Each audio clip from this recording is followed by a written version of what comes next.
Hola, buenas tardes a todos los que nos estáis recibiendo desde España, desde Europa, y buenos días a los que nos estáis siguiendo desde Latinoamérica. Este es un webinar orientado a la gamificación y al aprendizaje en las empresas. Vamos a ver un poco qué es la gamificación y cómo se están aplicando y cómo se deben aplicar con éxito una estrategia de gamificación en las empresas. Bueno, esta presentación que voy a ir siguiendo, vosotros la tenéis también disponible en PDF, la podéis descargar en cualquier momento para seguirla más tarde y sin más vamos a comenzar con ella. El webinar tiene el siguiente formato, vamos a empezar con la presentación que durará unos 30 minutos, a partir de ahí cortaremos 2 minutitos para daros tiempo a hacer preguntas y luego podéis hacernos todas las preguntas que queráis. Mi nombre, primero voy a presentarme, es José Manuel Martín, yo soy director general de software en Netex, una empresa española dedicada al mundo del e-learning. Para nosotros lo importante es la innovación, aplicada la tecnología a la formación en las grandes empresas. Y bueno, ahora mismo estáis viendo en pantalla tanto mi blog, en los otros blogs en los que colaboro, como mi dirección de Twitter. Pero este webinar no va sobre mí, va sobre gamificación, así que cuanto antes empecemos, mejor.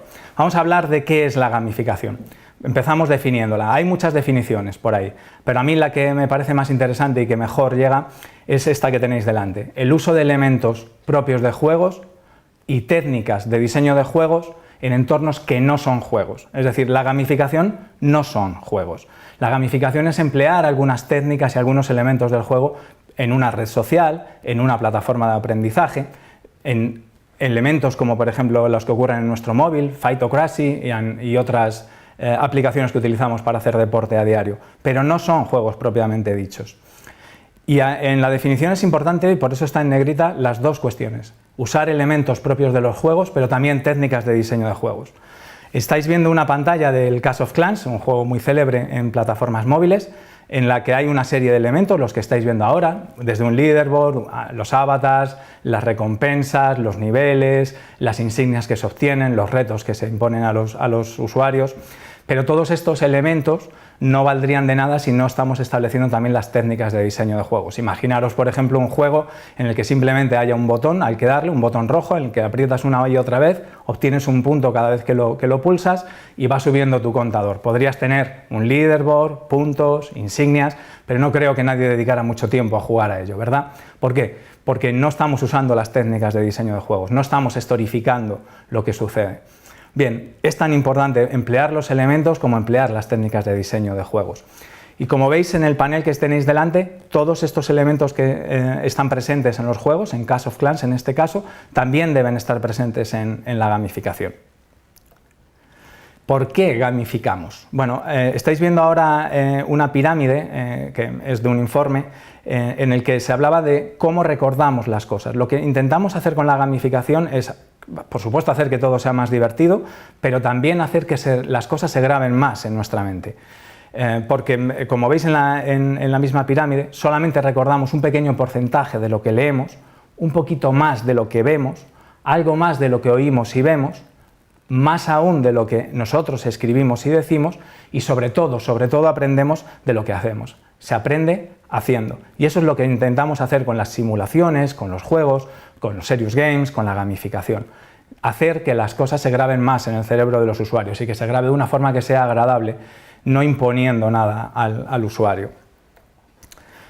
Ahora os iba a emitir un vídeo, lo que pasa es que por problemas de audio no va a quedar bien, porque no vais a poder escuchar la música, no tendría mucho sentido. Tenéis el vídeo puesto en el chat, la dirección de URL del vídeo en YouTube. Yo os aconsejo que le veáis, pero os voy a contar muy brevemente lo que pasa en este vídeo. En este vídeo lo que se ve es a una serie de personas que están esperando para cruzar un semáforo. Todos nos hemos saltado el semáforo alguna vez en nuestra vida. ¿Por qué? Porque es algo aburrido, es tener que esperar a que el semáforo se abra para cruzar la acera. Porque llevamos prisa, porque no nos apetece, porque hay demasiada gente, nos lo acabamos saltando. En este ejemplo lo que han hecho es hacer un semáforo musical.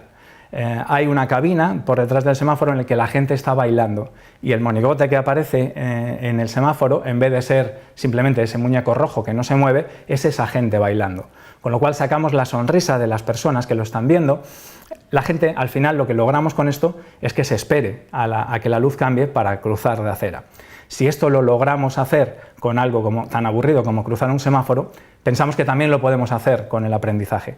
Toda esa formación que tenemos que dar a nuestros empleados también puede llegar de una forma gamificada, de una forma que aumente el engagement de los empleados. Hay otros ejemplos en la red. Hay una muy curiosa que es una escalera musical. Creo que fue en el metro de Tokio, se cambió una escalera manual en las que tenías que subir andando, se cambiaron los escalones por teclas de un piano, de forma que cuando los usuarios iban subiendo, pues iban produciéndose sonidos. Al cabo de poco tiempo la gente ya no usaba la escalera mecánica, todos usaban la nueva escalera musical. El ser humano es así, somos animales, los animales aprenden divirtiéndose y nosotros también aprendemos divirtiéndonos. Yo os aconsejo que echéis un ojo a este vídeo porque enseña mucho de la teoría que está detrás de la gamificación. Y aquí tenéis algunos ejemplos de gamificación, de una gamificación incipiente, en los primeros pasos. Todos habréis usado LinkedIn y habréis visto ese cajetín que estáis viendo ahora, en el que nos invita a completar nuestro perfil. Yo puedo utilizar muchas técnicas para pedir al usuario que complete su perfil. Recordarle que no está completo podría ser una de ellas, pero si lo hago en este modo, una hora de desarrollo, que fue lo que llevó a hacer este cajetín, ha producido un aumento del 60% de usuarios que lo han completado. ¿Por qué? Porque en esta caja tan sencilla estamos dando muchísima información. Lo que estamos diciéndole es que solamente tiene completo el 25% de su perfil, con lo cual le estamos diciendo, solo tienes el 25%, tienes que llegar al 100%, tienes un largo camino que recorrer, pero te ayudamos a recorrerle. ¿Cómo? Poniendo lo que veis debajo. Añade tu posición, añade tu educación, es decir, facilitándole al usuario los pasos que tiene que ir dando para llegar al siguiente nivel. Esto es un ejemplo perfecto de cómo gamificar una técnica que tenemos que implementar. Queremos conseguir el perfil de los usuarios, queremos que le completen, bueno, utilicemos estrategias de gamificación para ello. En el ejemplo de más abajo, muchos de vosotros conoceréis Foursquare. Su creador, Dennis Crowley, tiempo antes de crear Foursquare, creó una herramienta que se llamaba Dodgeball. Esta aplicación lo que hacía era registrar dónde estaban los usuarios, de forma que si tú tienes un grupo de amigos puedes ver dónde está cada uno de ellos, en qué bar, en qué restaurante, para poder ir con ellos y tener una velada. Pero en aquel momento Dodgeball era una herramienta muy sencilla que solamente permitía decisiones binarias, no había un progreso. Fracasó. Años después lo que hizo Dennis Crowley fue gamificar esa misma aplicación y creó Foursquare. Como sabéis, en Foursquare las decisiones no son binarias. Yo no voy solamente a un restaurante para avisar a mis amigos que estoy allí, sino porque quiero ser el mayor de ese restaurante, quiero ser la persona que mejor le recomienda, puedo obtener premios a cambio, obtengo insignias, obtengo logros. Esto es lo que ha hecho la diferencia entre el fracaso y el éxito en el caso de Foursquare. Y eso es lo que nosotros tratamos de llevar, esa experiencia a las empresas. Como veis en la siguiente diapositiva, solamente el 13% de los empleados de nuestra empresa se sienten engaged, entusiasmados con su trabajo. Y lo que queremos es aumentar ese número de empleados que se sienten satisfechos, completamente satisfechos de realizar su trabajo. Y nosotros lo hacemos a través de la gamificación, porque la gamificación puede aumentar ese sentimiento de satisfacción y llevar la productividad de los empleados un 48% más allá. Vamos a ver ahora algunos ejemplos. ¿Cómo lo han hecho algunas empresas? ¿Han tenido éxito o no? Hay varias estrategias en cuanto a la gamificación. Por un lado está el conductismo y por el otro el cognitivismo. Son cosas que seguramente que a todos vosotros ya os suenan, ¿no? El conductismo o conductivismo lo que intenta hacer es basar la estrategia de aprendizaje en las pautas del usuario. Haces algo, recibes algo. Modificando la conducta es como llegamos al aprendizaje. Y el cognitivismo, en cambio, pone más hincapié en los procesos mentales que suceden en el usuario, ¿no? En nuestro caso en el empleado. Vamos a ver un caso del primero, del conductismo. En este caso, lo que tenía que hacer McDonald's en UK, en el Reino Unido, era desplegar un nuevo sistema en las till machines, en las máquinas que emplean para hacer los pedidos, tenía que desplegar un nuevo sistema a nivel masivo en todos sus restaurantes. 1.300 restaurantes. Y en ese momento, claro, la formación se puede hacer de dos formas. Simplemente poniendo a un experto que esté enseñando constantemente a los empleados que están utilizando la máquina, con lo cual los tiempos de espera se aumentan, hay errores, los clientes están insatisfechos, o se puede hacer un simulador. Ellos optaron por hacer un simulador para mejorar la experiencia del cliente. El simulador tenía un aspecto como el que estáis viendo aquí. En la parte derecha tenía un simulador que es exactamente la máquina que emplean los empleados de McDonald's para dar de alta los pedidos cuando un cliente se acerca a ellos. Y en la parte izquierda lo que tenéis son situaciones que les proponemos a los empleados. Puede entrar un señor con una familia, con 2 niños a pedir algo, o puede entrar un grupo de amigos, o puede entrar una pareja de personas mayores. Y cómo tratamos, cómo el empleado debe tratar a estos clientes es completamente diferente. Entonces, a través de esta simulación de acciones, lo que estamos haciendo es que el empleado aprenda ciertas pautas. Es decir, si ha entrado, por ejemplo, un señor, un matrimonio con 2 hijos y ha hecho su pedido, pero no ha pedido el Happy Family o el menú infantil, ¿por qué no le recomendamos que pida el menú infantil? Si no nos ha pedido café, digámosle que puede pedir café. Si no nos ha pedido un helado, recordémosle que tenemos helados. Si hacemos que el empleado haga esto de una forma automática, lo que vamos a hacer es probablemente aumentar el valor del ticket medio y además hacer que los pedidos sean muchísimo más rápidos. Y que eso sea de una forma completamente automática. Además, lo estamos haciendo en un entorno sandbox, en un entorno seguro, es decir, no tenemos al cliente delante, sino lo que tenemos es un simulador. Él debe aprender en el simulador antes de poder poner en práctica todo lo que aprenda. Y cuando lo haga bien le vamos a recompensar, le vamos a dar bonus, le vamos a dar badges, insignias, le vamos a dar puntos. Puntos que podrá quizá cambiar por días de vacaciones, por un iPad o simplemente por el hecho de, oye, he sido el tío que más rápido soy capaz de ejecutar los pedidos en el McDonald's, ¿no? Simplemente por reconocimiento. El reconocimiento tiene mucho peso en la gamificación. El resultado. Bueno, el presupuesto fue entre unos 50 y 70.000 euros de presupuesto para construir este simulador. Llevó 20 días el diseño y la preparación del software, del programa, pero consiguió bajar 8 segundos el tiempo medio de servicio. 8 segundos puede parecer poco, pero es bastante. Y además el valor del ticket medio subió 0,2 euros. De nuevo, puede parecer poco, pero con todos los restaurantes que tiene McDonald's a nivel mundial, estos son 34 millones de euros al año. Y el 85% de los que formaron parte, de los empleados que formaron parte del programa, creen que ayudó muchísimo a su rendimiento. Es claramente un éxito del enfoque conductivista dentro de la gamificación en una gran empresa.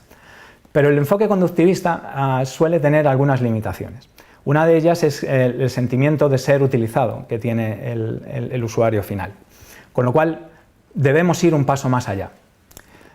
Debemos ir hacia la teoría de la autodeterminación. Ahora mismo estáis viendo un gráfico que se llama el espectro motivacional, en el que, leyendo de izquierda a derecha, tenemos la ausencia completa de motivación, no hago algo, no quiero hacerlo, a la motivación intrínseca. Lo hago porque me gusta, porque me encanta, quiero hacerlo, va conmigo. Dentro, entre uno y otro, tenemos varias fases. La primera es la regulación externa. Lo hago porque me lo ha mandado mi jefe. Bueno, es el mismo caso que veíamos antes con las máquinas de McDonald's. Lo hago porque es parte de mi trabajo y me lo manda mi jefe. No disfruto probablemente haciéndola. El segundo paso, la segunda fase es la introyección. Lo que os decía antes, lo hago por estatus. Aumenta la percepción que los demás tienen de mí.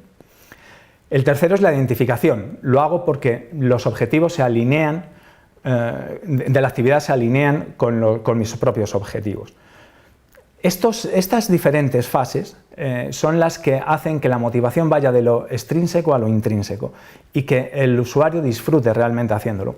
Pues si lo pensáis, si alguno jugáis a la PlayStation o a cualquier tipo de juego, nosotros no jugamos solamente por obtener medallas y obtener puntos. Jugamos porque nos gusta el proceso de jugar, disfrutamos jugando. Y eso es lo que tendremos que tratar de conseguir cuando aplicamos cualquier estrategia de gamificación en la empresa. Un caso muy claro es el de Fightocracy.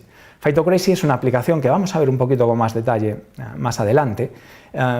Es para hacer deporte, pero yo creo que reúne todos los requisitos de una gamificación perfecta, porque da completa libertad al usuario a la hora de elegir qué deporte va a hacer, le permite relacionarse con sus iguales y además tiene feedback constante y los objetivos muy claros en todo momento.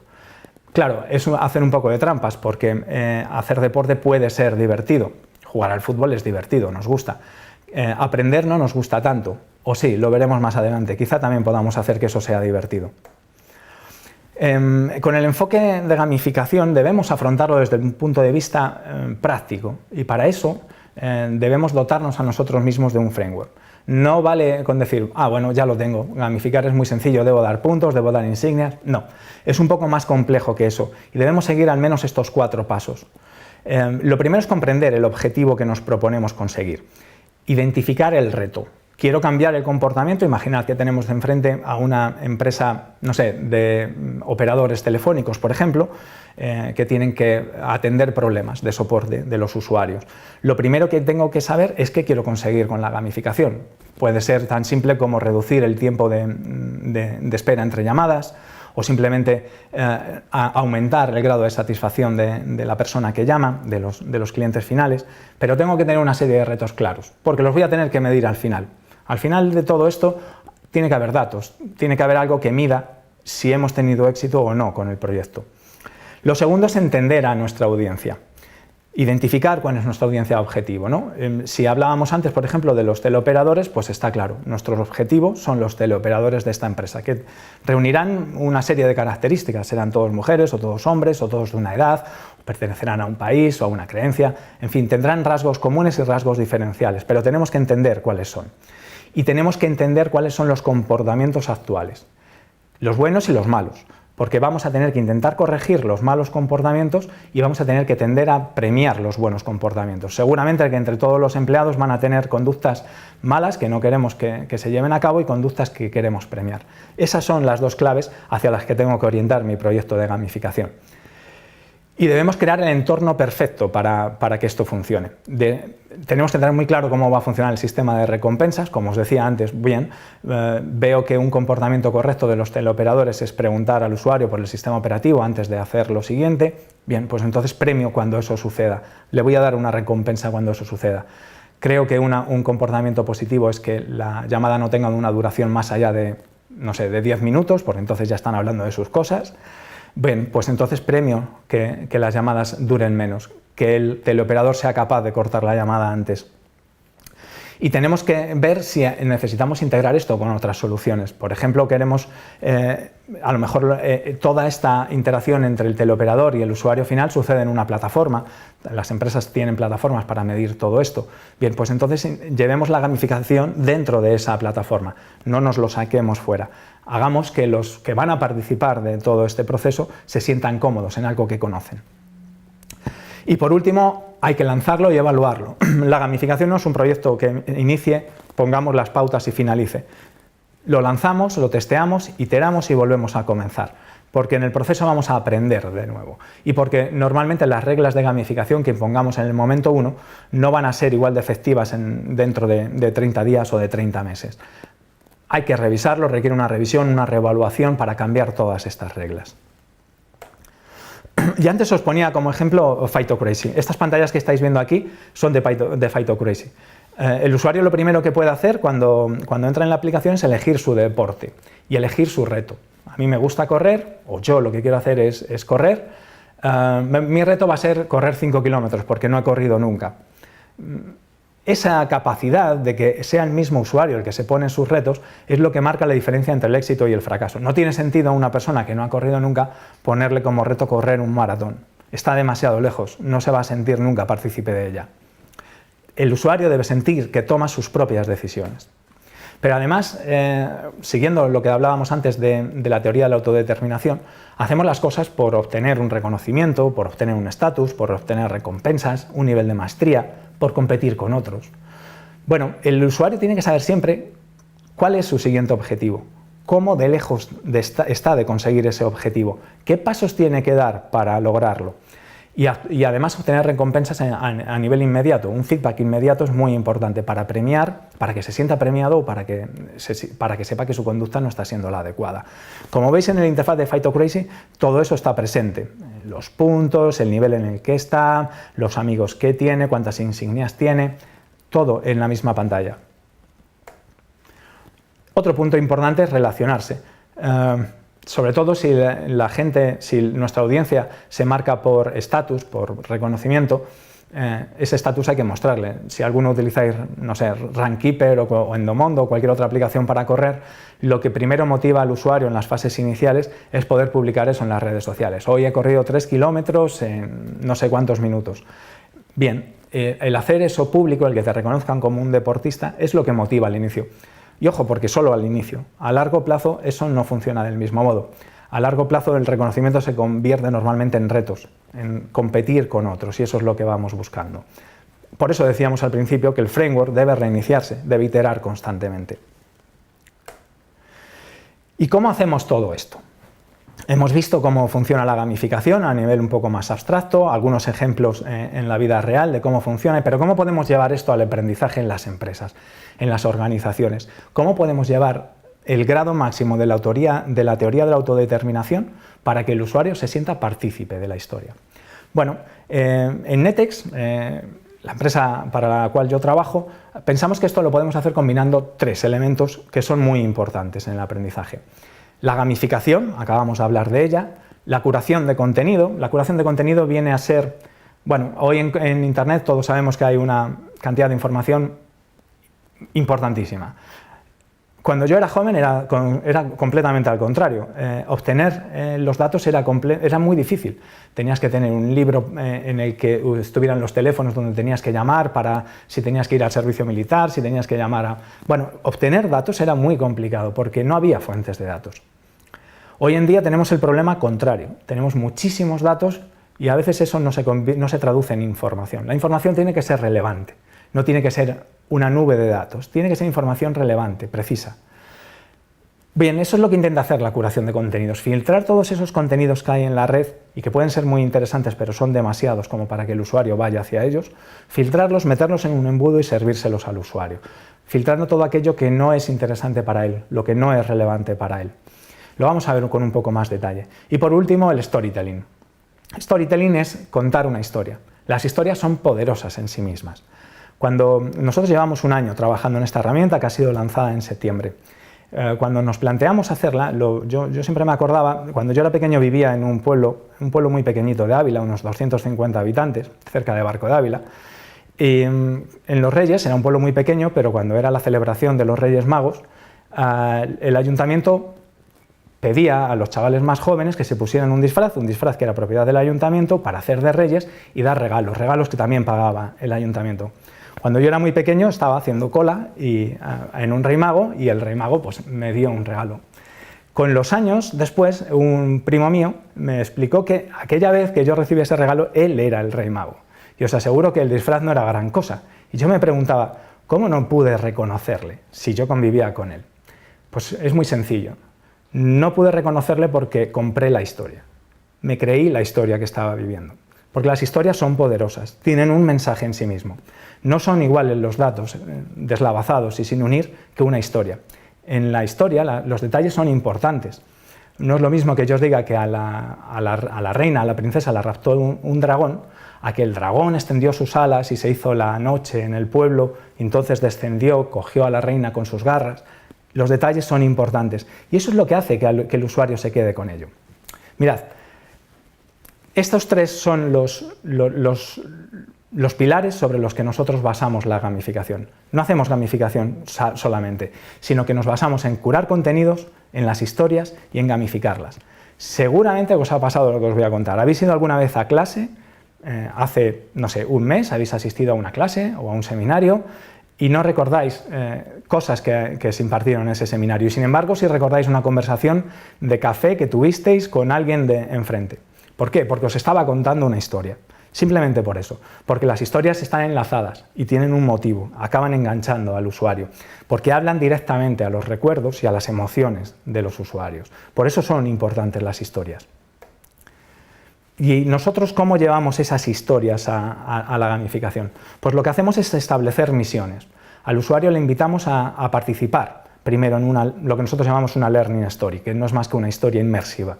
Le invitamos a participar en ella y que vaya superando retos. Y como si fuera un libro, tiene que ir leyendo capítulo a capítulo. Podemos condicionar la realización de una actividad a haber superado anteriormente otra, en un árbol de decisiones. Y tiene que ir descubriendo esta historia capítulo a capítulo. Por ejemplo, en la que estáis viendo ahora mismo en pantalla, es una historia, una learning story, que va sobre la curación de contenidos, y lo que le invitamos al usuario es a participar en descubrir un nuevo mundo. Lo que estáis viendo aquí, pues dice, no puedes descubrir una nueva tierra con mapas antiguos. Intentamos cambiar su mentalidad. Lo que intentamos hacer con la gamificación es cambiar un comportamiento, cambiar algo. Y para eso lo vestimos con una metáfora formativa, en este caso el descubrimiento de América. En otros casos, superhéroes, el deporte. Hay 1000 cosas que se pueden aplicar. La primera parte es la historia, pero la segunda parte es el contenido, y el contenido es tan importante como la historia. Decíamos al principio que hay una gran cantidad de contenidos en Internet muy relevantes, contenidos que yo ni sé ni me importa el hacerlos mejor, no me pongo a ello, ya están ahí. Entonces la labor del creador de una historia no es siempre crear el contenido, sino coger el contenido que mejor se adapta a esta historia, porque ya existe en la red ese contenido. Muchos de vosotros seguramente utilizáis recursos como YouTube o como el TED. El TED a mí me parece que es muy interesante. Para mí no es lo mismo leerme un libro de 200 páginas sobre liderazgo y motivación que oír a expertos en motivación hablar de la motivación. No tiene el mismo efecto en mí, seguro que en vosotros tampoco. No tiene sentido que una persona se ponga a crear un contenido basado en liderazgo si no tienen los conocimientos de esas otras personas que hay en el TED o en YouTube, y por qué no coger todos esos contenidos y darles un formato adecuado. Pero vamos un poquito más allá, es decir, nosotros podemos coger, por ejemplo, un vídeo del TED o de YouTube y enriquecerle. ¿Enriquecerle cómo? Haciéndole interactivo. Es decir, el vídeo ya está producido y ya está servido para el usuario. Pero nosotros podemos añadir interacciones. ¿Os acordáis de aquellos libros cuando éramos pequeños que decían descubre tu propia historia? El usuario tomaba sus propias decisiones. Esa era la clave, ¿verdad?, en aquellos libros. Por eso enganchaban. Aquí igual, son vídeos que aunque nosotros no hayamos producido, los hemos tomado del TED, de YouTube, de Vimeo, de cualquier fuente, sí podemos enriquecerlos. Quizá hay casos en los que estamos trabajando con empresas que ya tienen ese vídeo producido. Por ejemplo, una empresa tiene situaciones de venta en el que el cliente se pone un poco difícil, por ejemplo, ¿no? Y lo que le hacen es preguntar al alumno qué decisión toma. El cliente se está poniendo difícil, ¿prefieres cambiar de tema o prefieres hablarle de este otro? En función de lo que el usuario decida, el alumno decida, va a ir a una parte del vídeo o a otra, es decir, es un árbol de decisiones, elige tu propia aventura. Pero además se pueden mostrar tips, consejos, preguntas, en un momento determinado se para el vídeo, todo eso sin haberle producido, simplemente añadiéndole la capa de crear la historia, ¿no? La capa de curar el contenido, enriquecerlo. Para todo esto que os estoy diciendo no se necesita conocimientos de programación, está incluido todo en el interfaz, simplemente arrastramos objetos encima del vídeo y listo. Arrastro una pregunta, se sirve esa pregunta. Le pongo un árbol de decisión, se ejecuta ese árbol de decisiones. Y por último, la gamificación. Si nosotros hemos creado, por ejemplo, un vídeo interactivo en el que estamos estableciendo algunas preguntas, en el momento 1, en el momento medio y en el momento final del vídeo, probablemente lo que queremos es después reconocerle al usuario qué tal lo ha hecho, ¿no? ¿Y cómo se le reconoce en la gamificación qué tal lo ha hecho? Dándole insignias. Si has obtenido, por ejemplo, en esta Learning Story entre 0 y 50 puntos, te voy a dar una insignia. Si has obtenido entre 90 y 100, te voy a dar otra insignia reconociéndote tu gran trabajo, ¿no? Eso es un poco, a grandes rasgos, cómo funcionan las Learning Stories. Así es como hacemos que la historia sea inmersiva y pasar en el espectro de motivación al máximo de motivación. En el contenido, como os decía, se puede componer de vídeos interactivos, pero también pueden ser cursos, un curso que está hecho se puede poner ahí, pueden ser cuestionarios, pueden ser podcasts, pueden ser PDFs, pueden ser cualquier tipo de... Las actividades que forman parte de una Learning Story pueden ser de cualquier tipo, de las que hay en Internet.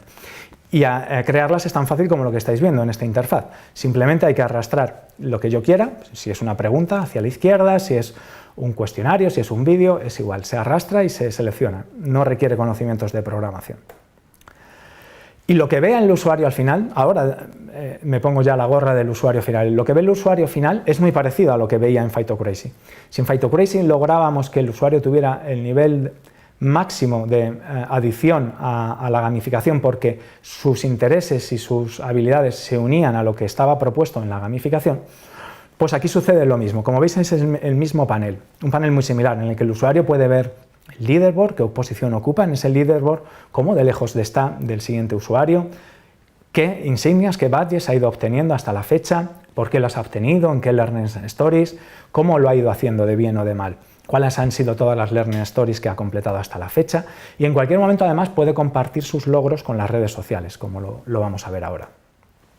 Por lo tanto, lo que permite Learning Stories es al cliente es crear sus propias insignias, puede crearlas desde cero, otorgar un sistema de puntos al usuario, es decir, las reglas de gamificación las impone el cliente, esto es muy importante, y además los usuarios van a poder compartir todos esos logros con las redes sociales, con LinkedIn, con Twitter, con Facebook, etc., porque el reconocimiento pensamos que es importante. De esta forma es como nosotros logramos que los usuarios se sientan realmente enganchados a la historia, contando una historia, curando contenido y gamificándolo finalmente. Y creo que ahora pasamos a hacer un pequeño corte para que podáis hacer preguntas y volveremos en unos minutos. Muy bien, pues vamos a ir respondiendo a las preguntas que nos han llegado. La primera es qué papel juega la gamificación dentro de Netes. Pues estamos experimentando con muchas posibilidades diferentes. Con todo este entorno que os contaba antes de las Learning Stories, que hay un motor de reglas por detrás, pero es algo muy técnico que os puedo explicar más adelante si queréis, estamos pensando distintas alternativas. Una de ellas, por ejemplo, es aplicar esta mecánica de juegos y de logros al deporte. Es decir, podemos ponernos en forma en la empresa a través de la gamificación, porque pensamos que sí, ¿no? Si proponemos retos como perder 8.000 calorías en un mes o perder 10 kilos en 6 meses o que todos seamos capaces de caminar 3 kilómetros al día, y todas estas cosas, todos estos retos además los orientamos con logros, con recompensas al usuario final, pensamos que puede ser algo interesante, algo que puede funcionar muy bien. Estamos aplicándolo solamente a la formación en estos momentos, pero creemos que se puede aplicar a muchísimas más cosas. Otra de las preguntas es cómo se consiguen los derechos de contenido incorporado en las Learning Stories. Bueno, depende de las fuentes. Hay muchas fuentes, yo os contaba dos antes, YouTube y el TED. El TED normalmente suele estar abierto, simplemente pide que no se haga publicidad exacta del contenido, pide que se firme una serie de documentos, pero suele estar abierto a que sus vídeos estén integrados en soluciones.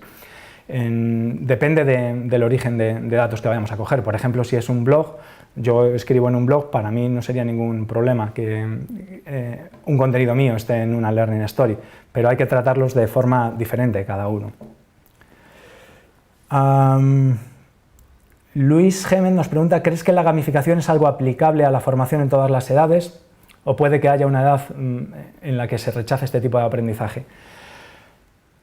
En nuestra experiencia, las empresas tienen trabajadores tanto más jóvenes como de edad más avanzada. Una de las cosas que nosotros hacemos con el leaderboard es segmentarlo y agruparlo. Y una de las agrupaciones y segmentaciones que hacemos es por la edad, para obtener analíticas. Y no hemos visto diferencias significativas en cuanto al uso por edad, ni por sexo, ni por localización geográfica, ni nada parecido.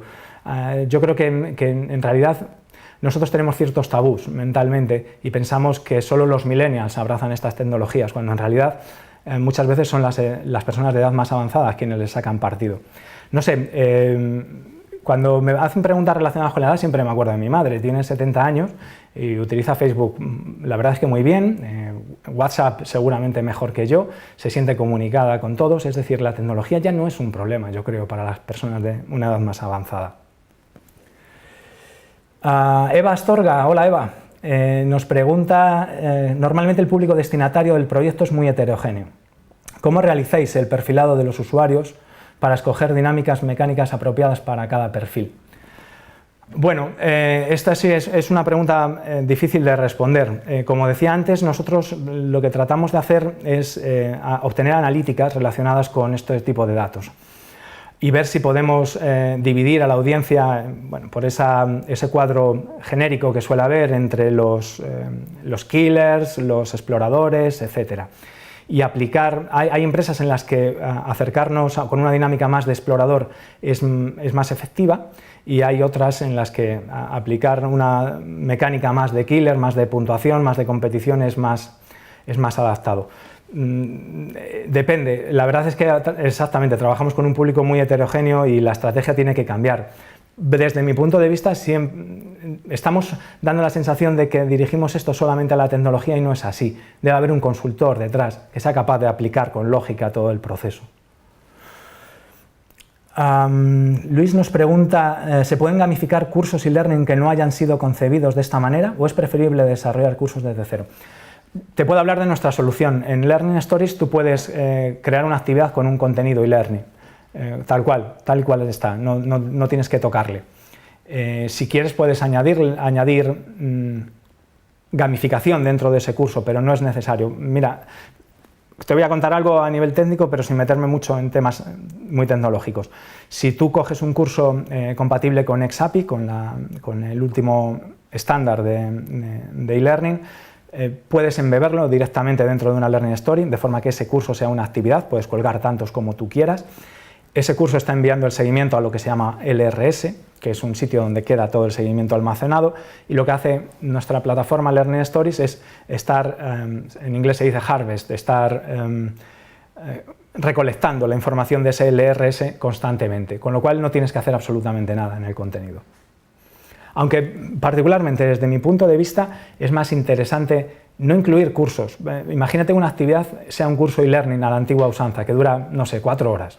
Las actividades deberían ser algo más corto, algo que el usuario hace desde el móvil, en el metro, con una duración mucho más pequeña, 5 minutos máximo, y que puede ser mucho más dinámica.